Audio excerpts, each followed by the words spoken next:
Everyone, আজ 26শে জানুয়ারি। প্রত্যেক বছরের ন্যায় এবছরও আমাদের স্কুলে সুন্দর করে এই দিনটা সেলিব্রেশন করা হবে।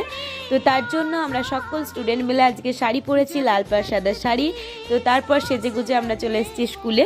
আর স্কুলে আসা মাত্র স্যার আমাদের হাতে ধরিয়ে দিয়েছিল একটা স্ক্রিপ্ট। এই স্ক্রিপ্টটা একটু পড়ে প্রিপারেশন করে নিচ্ছিলাম, যেহেতু এটার দায়িত্ব আমারই ছিল। বেশ ভালো লাগে লাইনে দাঁড়িয়ে ওই স্ক্রিপ্টগুলো পড়ে পড়ে বলতে। তো তারপর লাইনে দাঁড় করানো হচ্ছিল সমস্ত বাচ্চাদের। আর যেহেতু প্রচুর ঠান্ডাটা না, তো আমাদের স্কুল থেকে টাইম দেওয়া ছিল 8টায়, বাট আমাদের এখন লেট হয়ে গেছে, আমাদের এখন বেরোচ্ছে 9টা এরকম করে।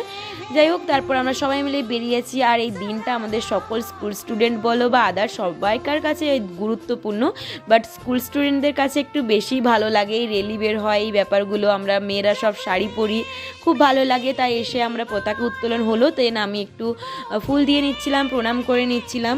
তারপর স্যার আমাদের সামনে একটা বক্তৃতা রাখবেন। তো স্যারের বক্তৃতা শুনে তো আমাদের সবাইকার অনেক ভালো লেগেছে, আর একদম গায়ে কাটাশিরা দিচ্ছিল। সত্যি ভালো লাগে যখন দেশের নিয়ে কোনো কিছু শোনা হয়। তারপরে এই যে সবাই একটু হাই করে দিল। জাতীয় সঙ্গীত করব, তো জাতীয় সঙ্গীত সবাই মিলে আমরা একসাথে গাইলাম। দেন এখানে পতাকাগুলোকে কি সুন্দর লাগছিল, দেখো বেশ মজা লাগছিল দেখতে। তো এরপর হচ্ছে মিষ্টির লাইনে দাঁড়িয়েছে সবাই। তো আমাদের তো লাইন দিতে হচ্ছিল না, আমরা কয়েকজন ছিলাম মেয়ে। তারপর আমরা বাটি নিয়ে নিলাম, এখানে আমাদের সব বন্ধুগুলাই ছিল, বাটি দিচ্ছিল। তো বাটি নিয়ে এখানে মিষ্টি নিয়ে নিলাম। বেশ ভালো লাগে এই সকালবেলাটা, এই সকালবেলায় মিষ্টি নেওয়ার স্বাধীনতা দিবসের দিনটা বা এই দিনটা অনেক মজা হয়। তো চলো আমরা মিষ্টি খাই, আর তোমরা কিন্তু চ্যানেলটা সাবস্ক্রাইব করে দিও। টাটা।